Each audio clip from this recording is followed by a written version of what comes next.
You're watching BionicDance. Don't run on automatic, instead, please think. So how do we know that God himself can sympathize with our weaknesses?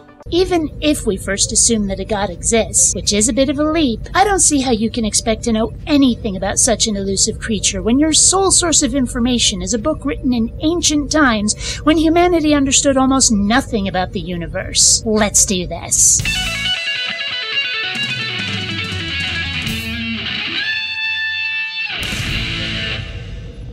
Greetings, fellow space travelers. BionicDance here. Today we're going to tackle the paradox of the claim that the Abrahamic God is triple omni, all-knowing, all-powerful, and all-loving, when it's pretty clear that, if he's any of the above, he's clearly not omni any of them. One of the most frustrating things for me in being in a friendship with God is that whenever anything goes wrong, it's always my fault. God's perfect.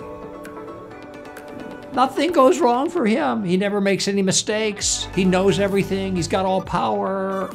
Everything is just right with him. Anything goes south, it's always on my shoulders. There is plenty of evidence in the Bible where God royally screws up, and you don't need a black belt in Google Fu in order to find it. He doesn't exactly seem like Captain Perfect, yet the claim is that he's omniscient and omnipotent, and somehow when confronted with this contradiction, theists tend to duck and dodge and weave until they've avoided the question entirely. And that will give us sometimes the tendency to think, well, God doesn't understand. I mean, he might know academically because he's omniscient, but empathizing, sympathizing, being in it with us, knowing how we feel, experiencing that with us, well, that's something that he is simply not capable of doing. He's way out there. Well, how exactly is that omniscient? You don't get to say that someone is all-knowing except. That's only parsniscient, partially knowing. And how can someone be all-loving if they aren't all-knowing? They can't possibly love us perfectly and completely if they can't empathize, if they can't know what will hurt us or make us happy and safe. I have room in my world for the existence of a God that can be proved to exist. After all, skepticism is critical examination, not perpetual naysaying. But that God's existence has to at least pass a logic test, if not come with empirical objective evidence.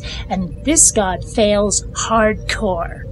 Sympathy, like empathy, I think they're similar, is the ability to feel for another person because you've been there yourself. Now, has God been there before the incarnation? No.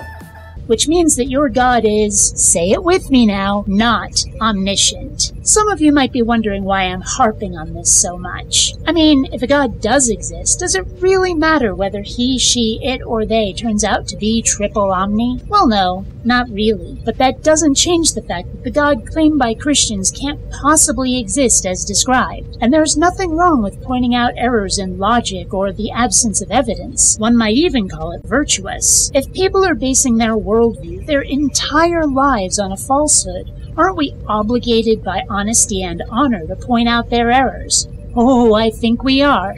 After the incarnation, absolutely. In fact, you can read in Hebrews chapter 2, I think it's 14 through 18 right in there, that the Son took on flesh and blood to be like us, to endure what we endure, to feel what we feel. Okay, so Jesus was an alien probe sent across time and space to examine human nature. But why was this necessary for an omni-everything God? And why did it take him so long to bother? I'm just trying to make some sense of this. Or perhaps more importantly, find out why our theist friends think that their apologetics actually answer these challenges. Remember, Jesus had the power to do a whole lot of things we couldn't do. You mean like cast lightning bolts from our fingertips? Every kind of distress that you could possibly imagine in terms of the category, whether it was physical suffering, emotional suffering, friends leaving, friends dying, people turning against you. Getting dumped by a psycho junkie girlfriend after saving her life with mouth to mouth and helping her through a medical life crisis involving brain cancer. No, wait, that was me. But I'm sure Jesus knows exactly what that's like. Uh-huh. Yep, you betcha. Jesus gets it. Jesus can sympathize. Can God sympathize? Yes.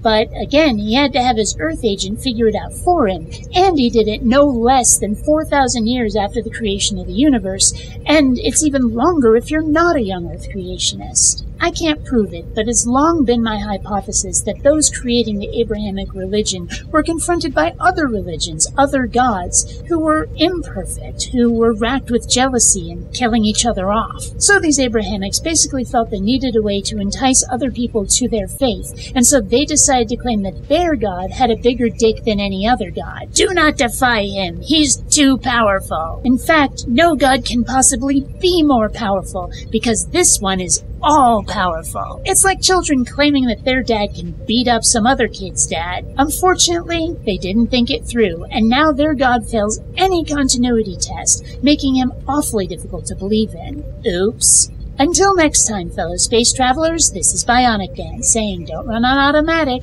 Instead, please think.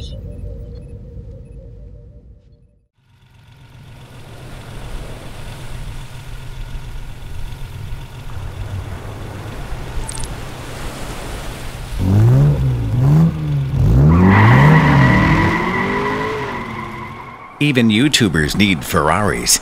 Please donate on Patreon.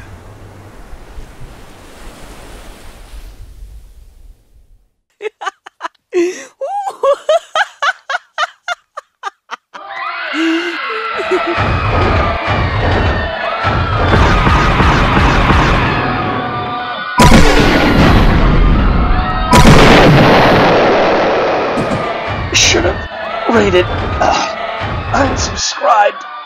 Oh.